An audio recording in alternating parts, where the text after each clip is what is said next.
वंदे मातरम। आज हम कक्षा 7 विषय सामाजिक विज्ञान पाठ 3 अदालत किस लिए, इसके अंतर्गत अदालत किस लिए यानी कि जब आपको पता है कि लगभग दो व्यक्तियों में कुछ मतभेद होता है या फिर कुछ झगड़ा होता है तो उन दोनों को न्याय मिलने के लिए वो इधर उधर भागदौड़ करते हैं और न्याय पाने के लिए जो व्यक्ति सही में सही तरीके से न्याय देता हो उससे अपेक्षा लगाए रहते हैं। तो ये अदालत किस लिए या फिर अदालत का निर्माण क्यों हुआ, किस कारण हुआ है, इसके बारे में आज हम अधिक जानकारी अदालत किस लिए इस पाठ के अंतर्गत अध्ययन करने की कोशिश करते हैं। पहले एक कहानी दी गई है, वो कहानी पढ़ेंगे फिर समझने की कोशिश करेंगे। एक था बादशाह, बादशाह का था विशाल महल। महल से कुछ दूर थी एक नदी, यानी कि एक बादशाह था और उस बादशाह का जो महल था वो बहुत बड़ा था, विशाल अर्थात बहुत बड़ा। महल से कुछ दूर एक नदी थी। यहाँ नगर के धोबी रोज कपड़ा धोते। एक दिन की बात है और वहाँ पर एक क्या थी, तो नदी थी और इस नदी में क्या करते थे, हर रोज धोबी कपड़े धोते थे। और फिर एक दिन क्या हुआ कि एक दिन की बात है, एक धोबी और उसकी पत्नी देर तक कपड़ा धोते रहे। कपड़ा धो लेने के बाद लौटते समय अंधकार हो गया था। इतने में महल की दिशा से गोली छूटी। गोली सीधे धोबी को लगी। वह लूलहान होकर वही गिर पड़ा। यानी कि यहाँ पर देखिए कि एक बादशाह था और उस बादशाह का महल कैसा था, बहुत बड़ा, और महल से कुछ ही दूर पर एक नदी थी। इसी नदी पर नगर के धोबी जो थे, यानी कपड़ा धोने वाले लोग, तो वो रोज कपड़े धोते थे। और एक दिन की बात है कि एक धोबी और उसकी पत्नी देर तक कपड़े धो रहे थे और कपड़े धोते धोते उनको काफी समय हुआ। और जब वो घर पर लौट रहे थे तो उस समय अंधकार हो गया, यानी पूरी तरह से अंधेरा छा गया। इतने में वो घर की तरफ जा ही रहे थे तो उसी समय महल की दिशा से एक बंदूक से गोली छूटी और गोली सीधी किसे लगी, तो धोबी को, और धोबी वहां पर पूरे खून से लथपथ होकर वहीं पर गिर पड़ा।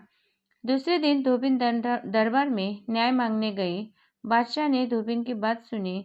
धोबिन ने कहा कि गोली महल में से आई थी। बादशाह ने कुछ सोच विचार कर दूसरे दिन आने को कहा। अब यहाँ पर देखिए कि जैसे ही धोबी को गोली लग गई तो धोबिन न्याय के लिए कहाँ पर दौड़ी, तो दरबार की ओर। और बादशाह ने धोबिन की बात पूरी तरह से सुन ली और धोबिन ने कहा कि भाई गोली तो महल में से ही आई थी। बादशाह ने बहुत सोचा समझा और कहा कि दूसरे दिन आना।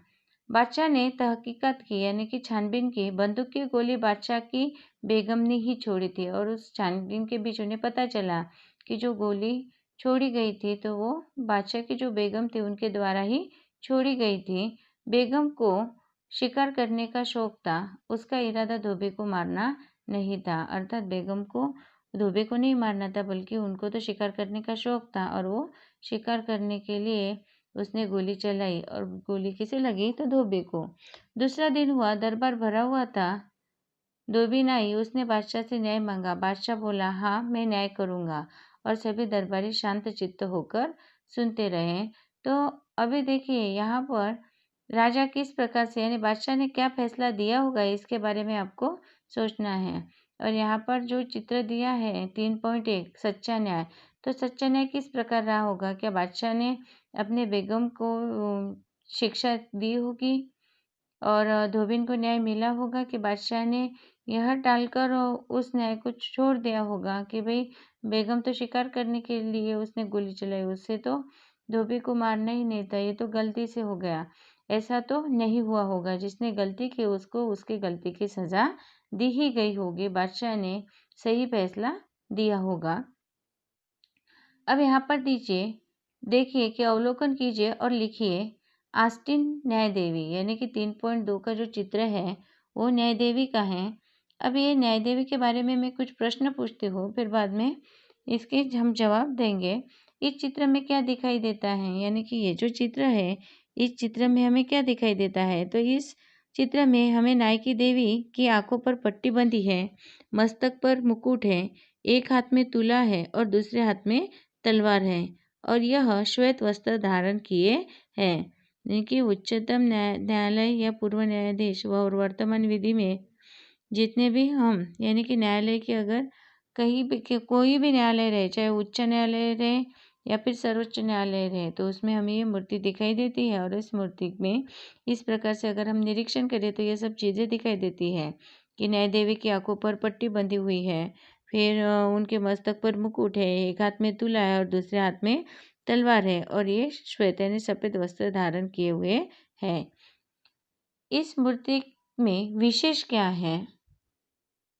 अब इस मूर्ति में विशेष क्या है? तो इस मूर्ति में विशेष है कि उनके हाथ में तुला है और वो उनके आंखों पे पट्टी है। तो आंखों पे पट्टी होकर भला किस तरीके से न्यायदान का कार्य हो सकता है? एक विशेष है कि ये सब तो सही है कि हाथ में तुला है, एक हाथ में तलवार है, श्वेत वस्त्र धारण की हुई है, लेकिन उनके आंखों में पट्टी है, ये एक विशेषता है। यह मूर्ति किसका प्रतीक है? तो यह मूर्ति न्याय का प्रतीक है। हाथ में तराजू क्यों लिया होगा? हाथ में तराजू लेने का एकमेव कारण है और वह है कि सम्यक और भेदभाव विहीन न्यायदान का प्रतीक, यानी कि किसी भी सभी को समान न्याय मिले और किसी से भी भेदभाव न हो, इसके लिए वह भेदभाव विहीन न्यायदान का प्रतीक है। इस कारण हाथ में जो तराजू लिया गया है तो वो इस कारण कि सभी को समान न्याय मिले और किसी से भी भेदभाव न हो। फिर है मूर्ति के हाथ में तलवार क्या सूचित करती है? तो मूर्ति के हाथ में जो तलवार है वो तलवार न्याय की कठोरता का प्रतीक है, यानी कि अगर कितना भी बड़ा न्याय करना हो और उस न्याय की यानी कि जो न्याय कर रहे हो तो उस न्याय की कठोरता का प्रतीक है वो तलवार। फिर है यह मूर्ति किस नाम से पहचानी जाती है? तो यह मूर्ति न्याय देवी के नाम से पहचानी जाती है। हाथ में रखा हुआ तराजू क्यों बराबर है? समानता दर्शाने के लिए हाथ का तराजू बराबर है। न्याय की देवी की आंखों पर पट्टी क्यों बंधी हुई है? अब न्याय की देवी की आंखों पर पट्टी बंधी है क्योंकि वह न्यायदान, तर्क, विवेक और अंतरात्मा की आवाज पर करती है। इसी कारण शारीरिक इंद्रिय ज्ञान अथवा भौतिक चेतना के आधार पर नहीं, मतलब देखिए यहाँ पे कि आंखों पर पट्टी इसलिए बंधी गई है कि न्यायदान जो करना है वो तर्क, फिर विवेक और अंतरात्मा की आवाज पर वो न्याय कर सके, इसके लिए उनकी आंखों पर पट्टी बंधी हुई है। अगर आंखों पर पट्टी नहीं बंधी होती तो शारीरिक इंद्रिय ज्ञान अथवा भौतिक चेतना के आधार पर वो कुछ भी निर्णय दे सकते थे, इस कारण आंखों पर पट्टी बंधी हुई है। तीसरा बाद में है हाथ में रखा हुआ न्याय की देवी गलत निर्णय क्यों नहीं दे सकती? क्योंकि न्याय की जो देवी है वो आंखों से तो नहीं देखती है और जो भी निर्णय देना हो वो निर्णय पूरे तर्क, विवेक और अंतरात्मा की आवाज़ सुनकर ही देती है, और इसी कारण न्याय की देवी गलत निर्णय नहीं दे सकती है। और जो भी निर्णय मांगने आता है उसका पूरा विश्वास है कि न्याय की देवी उन्हें किसी भी प्रकार का गलत जो निर्णय है वो नहीं देगी। अब पढ़िए और समझिए, हमारा देश लोकतंत्रात्मक देश है, यानी कि देखिए हमारा जो देश है वो लोकतंत्रात्मक देश है। हमारे देश का न्यायतंत्र स्वतंत्र और निष्पक्ष है। हमारे देश का जो न्यायतंत्र है वो कैसा है? स्वतंत्र और निष्पक्ष है। देश के कानून का पालन नहीं करने वाला अपराधी है, अर्थात जो हमारे यहाँ पे देश के कानून का पालन नहीं करता उसे अपराधी कहा जाता है या अपराधी माना जाता है या फिर वह अपराधी है। अपराध करने वाला व्यक्ति दूसरे का अधिकार छीन लेता है। जो भी अपराध करता है तो वो क्या करता है? तो दूसरे का अधिकार छीन लेता है। हमारे देश में सतत न्यायतंत्र की व्यवस्था है, यानी कि सतत कार्यरत है ये न्याय व्यवस्था, और इसी कारण हमारे देश में सतत न्यायतंत्र की व्यवस्था है। तहसील, जिला और राज्य स्तर की अदालतें हैं। जैसे कि आपको पता होगा कि तहसील है, जिला है, फिर राज्य स्तर है, इन सभी में अदालतें हैं। ये अदालतें तहसील, जिला और उच्च न्यायालय कहलाती है, और इसी अदालत को क्या कहा जाता है? तो तहसील, जिला और उच्च न्यायालय कहा जाता है। हमारे देश में दीवानी और फौजदारी दावों के लिए न्याय दिया जाता है। जो हमारा देश है यहाँ पर दीवानी और फौजदारी दावों के लिए भी न्याय दिया जाता है। न्यायतंत्र को शीघ्र और कम खर्चीला बनाने के लिए लोक अदालत कार्यरत है। और इसी प्रकार न्यायतंत्र को शीघ्र यानी कि तुरंत निर्णय मिले और कम खर्च लगे तो इसके लिए भी लोक अदालत कार्यरत है। अभी यहाँ पर देखिए कि एक तख्ता है, पहले उच्च न्यायालय, पहले तहसील न्यायालय, फिर जिला न्यायालय और फिर उच्च न्यायालय। पढ़िए और समझिए। अदालत में सबसे छोटी अदालत तहसील अदालत है। अदालत में सबसे छोटी अदालत कौन सी है? तो तहसील अदालत। ये जो है तालुका जो रहेगा उसकी जगह पे कार्यरत रहती है। ऐसी अदालतों को ट्रायल कोर्ट कहा जाता है। और ऐसी अदालतों को क्या कहा जाता है? Trial court. तहसील अदालत के ऊपर जिला अदालत कार्य करती है। जो जिले के स्तर पर कार्य करती है उसे जिला अदालत कहते हैं। और तहसील की अदालत की जो ऊपर की अदालत है यानी उससे बड़ी अदालत जो होगी वो जिला अदालत है। जिला अदालत का प्रधान जिले के सभी अदालतों का प्रधान है। अर्थात देखिए जिला अदालत का जो प्रधान व्यक्ति होता है वो जिले की सभी अदालतों का प्रधान होता है। यानी कि उस जिले में जितने भी तहसील या तालुके आते हैं उन जो भी तहसीलें आती है उसकी जो अदालत होती है उनके भी वो प्रधान माने जाते हैं। राज्य की सबसे बड़ी अदालत को हाई कोर्ट भी कहा जाता है। राज्य की सबसे बड़ी अदालत को क्या कहा जाता है? High court. हाई कोर्ट राज्य की सभी अदालतों में बड़ी अदालत है। हाई कोर्ट राज्य की सभी अदालतों में कैसी अदालत है? तो बड़ी अदालत है। हमारे राज्य का उच्च न्यायालय ईस्वी सन 1960 में स्थापित हुआ था। भारत का जो उच्च न्यायालय है वो कब स्थापित हुआ था? तो 1960 यानी ईस्वी सन 1960 में स्थापित हुआ था। वह अहमदाबाद में स्थित है। वो कहाँ पर स्थित है? तो अहमदाबाद में स्थित है। देखिए यहाँ पे चित्र 3.3 गुजरात का उच्च न्यायालय। इसी उच्च न्यायालय का जो स्थापना है वो कब हुई थी? तो 1960 में। और कहाँ पर? तो अहमदाबाद में। हंसाबा की जमीन। अब ये हंसाबा की जमीन क्या है? देखिए छोटा गांव, यहाँ एक जमींदार रहता था। पूरे गांव में इस जमींदार के पास अधिक जमीन थी। जमींदार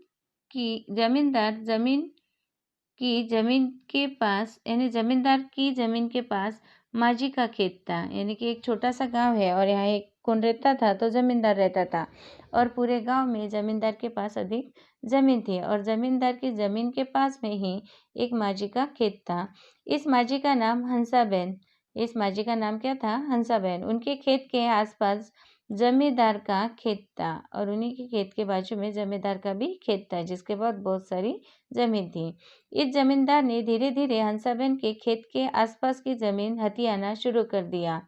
पूरे गांव में अधिक जमीन वाले इस जमींदार से सभी डरते थे। अब देखिए जो हंसाबेन के पास जमीन थी उस जमीन के बाजू में किसकी जमीन थी? तो जमींदार की। और उसने धीरे धीरे हंसाबेन की जमीन अपने जमीन में समाविष्ट करने की कोशिश वो कर रहा था और हथियाना उसने शुरू कर दिया था उस जमीन को। पूरे गांव में अधिक जमीन वाला होने के कारण जमींदार से सभी डरते थे। इस प्रकार काम करते करते जमींदार ने हंसाबेन की आधी जमीन हड़प ली थी। जमींदार ने हंसाबेन की जमीन हड़प ली। इस जमीन के बदले में हंसाबेन को दूसरी कोई जमीन या रुपया भी नहीं देता था। अंत में हंसाबेन ने जमीन वापस लेने के लिए तहसील अदालत में आवेदन किया। अब देखिए कि उस जमींदार ने हंसाबेन की आधी जमीन तो हड़प ली लेकिन ना तो उसके बदले में उन्होंने उसको कोई दूसरी जमीन दी या फिर ना ही कुछ रुपए भी दिए। यानी कि कुछ भी नहीं दिया और उनकी आधी जमीन ले ली।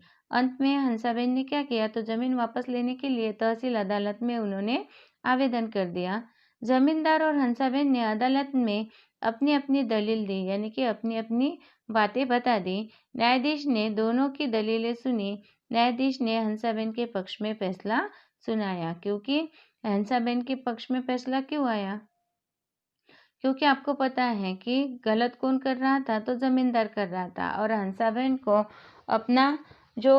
अपनी जो खेती थी या जमीन थी वो वापस देने के लिए यानी कि वो उनका जो अधिकार था वो उन्हें मिलना चाहिए, इसीलिए हंसाबेन के पक्ष में फैसला सुनाया गया। पढ़िए और विचार कीजिए। तहसील अदालत में दीवानी दावों की ही सुनवाई होती है, अर्थात जो दीवानी दावे होती है क्या उन्हीं की सुनवाई होती है। दूसरा है मकान, जमीन या संपत्ति का विवाद दीवानी विवाद कहलाता है, यानी कि मकान, जमीन या संपत्ति का विवाद जो है वो दीवानी विवाद कहलाता है। ये पहला पॉइंट दिया है यहाँ पे। तहसील अदालत में दीवानी दावों की ही सुनवाई होती है, अर्थात तहसील की जो अदालत होती है वहाँ पर दीवानी दावों की ही सुनवाई होती है। दूसरा पॉइंट है मकान, जमीन या संपत्ति का विवाद दीवानी विवाद कहलाता है। मकान का हो या फिर जमीन का विवाद हो या फिर संपत्ति का विवाद हो तो इसे दीवानी विवाद भी कहा जाता है। तहसील अदालत में न्याय न मिले तो जिला दीवानी अदालत में अर्जी की जा सकती है। जब आपको ऐसा लगता है कि तहसील अदालत में आपके साथ न्याय नहीं हुआ है या आपको सही में आपके साथ अन्याय हुआ है या फिर सही से न्याय नहीं हुआ है तो तब आप जिला दीवानी अदालत में अर्जी कर सकते हैं। अब उच्च न्यायालय क्या है, पहले हमने जो देखा वो कौन सा न्यायालय था, तो दीवानी, यानी कि जो तहसील की अदालत थी उस तहसील की अदालत में जो भी फैसले सुनाए जाते हैं, मकान हो, ज़मीन हो या संपत्ति के वाद विवाद जो हो, तो ये दीवानी विवाद कहलाते हैं और ये तहसील अदालत में इन पर सुनवाई होती है। फिर दूसरा है उच्च न्यायालय। हमारे देश की सबसे बड़ी अदालत सर्वोच्च न्यायालय है। हमारे देश की सबसे बड़ी अदालत कौन सी न्यायालय है, तो सर्वोच्च न्यायालय। उसे अंग्रेजी में सुप्रीम कोर्ट कहा जाता है। उसे अंग्रेजी में क्या कहते हैं, तो सुप्रीम कोर्ट कहते हैं। प्रत्येक राज्य में एक उच्च अदालत यानी हाई कोर्ट होती है। प्रत्येक राज्य की क्या होती है, हाई कोर्ट। और हमारे देश की सबसे बड़ी अदालत कौन सी है, तो सर्वोच्च न्यायालय, जिसे हम सुप्रीम कोर्ट कहते हैं। और प्रत्येक राज्य में जो एक न्यायालय होता है या फिर एक उच्च अदालत होती है उसे क्या कहा जाता है, हाई कोर्ट। हमारी उच्च अदालत अहमदाबाद में है, यानी गुजरात की उच्च अदालत कहाँ पे है, तो अहमदाबाद में, जिसे हम हाई कोर्ट कहते हैं। समग्र देश के उच्च अदालत का कार्यक्षेत्र निश्चित किया गया है, यानी कि संपूर्ण देश के ही जो उच्च अदालत है उनका कार्यक्षेत्र निश्चित किया गया है। सभी उच्च न्यायालय अदालतें समान हैं, यानी कि जितने भी उच्च न्यायालय हैं, अदालतें हैं, वो समान है। उच्च अदालत को निजीरी अदालत अथवा कोर्ट ऑफ रिकॉर्ड्स कहा जाता है, यानी कि उच्च अदालत को ही नजीरी अदालत और या फिर कोर्ट ऑफ रिकॉर्ड्स कहा जाता है। अदालत के मुख्य न्यायाधीश की सहायता करने के लिए अन्य न्यायाधीश भी होते हैं, यानी कि देखिए यहाँ पे कि जो मुख्य न्यायाधीश होते हैं कौन से उच्च न्यायालय के, तो उनके सहायता करने के लिए या मदद करने के लिए अन्य न्यायाधीश भी वहाँ पर उपस्थित होते हैं। उच्च अदालत में सार्वजनिक हित की अर्जी, यानी कि सबके हित के बारे में जो अर्जी की जाती है वो, जैसे पहले हमने देखा था कि तहसील अदालत थी तो उसमें हम अपनी निजी जो भी समस्या है, ज़मीन का विवाद हो, मकान का विवाद हो या फिर किसी हक का विवाद हो, तो उसके लिए हम वहाँ पे अर्जी करते हैं। लेकिन उच्च अदालत में हम सार्वजनिक हित की अर्जी आवेदन कोई भी व्यक्ति करता है। यदि कोई झूठा अर्जी करके अदालत का महत्वपूर्ण समय बर्बाद करे तो उसे दंड भी हो सकता है। अर्थात आपकी सार्वजनिक या कोई सामायिक समस्या है और सब लोगों पे एक साथ अन्याय हुआ है, एक ही क्षेत्र से जुड़े हुए हैं, तो ऐसी में हम उच्च अदालत में भी अर्जी कर सकते हैं। लेकिन ये बात भी हमें याद रखनी होगी कि अगर हमने झूठी अर्जी करके अदालत का महत्वपूर्ण समय बर्बाद करने की कोशिश की तो उसे भी दंड मिलता है या दंड मिल सकता है। इतना जानिए, राज्य की उच्च अदालत के न्यायाधीश को राज्यपाल के समक्ष प्रतिज्ञा लेनी होती है, यानी कि उच्च अदालत के जो न्यायाधीश होते हैं उनको किसके सामने प्रतिज्ञा लेनी होती है, तो राज्यपाल के सामने। उच्च अदालत में वकील ही दलील करते हैं। उच्च अदालत में दलील कौन करते हैं, तो वकील ही करते हैं। आवश्यकता पड़ने पर आरोपी फरियादी को बुलाया जाता है। ज़रूरत पड़ती है तभी उच्च अदालत में आरोपी यानी जिस पे आरोप लगा है और फरियादी यानी जिसने आरोप लगाया है उसे बुलाया जाता है। आशा करती हूँ यहाँ तक आप सभी को अच्छी तरीके से न्याय व्यवस्था के बारे में समझ में आया होगा। आगे की जानकारी जो है हम भाग 2 के अंतर्गत बहुत अच्छे तरीके से पढ़ने की कोशिश करेंगे। तब तक के लिए धन्यवाद।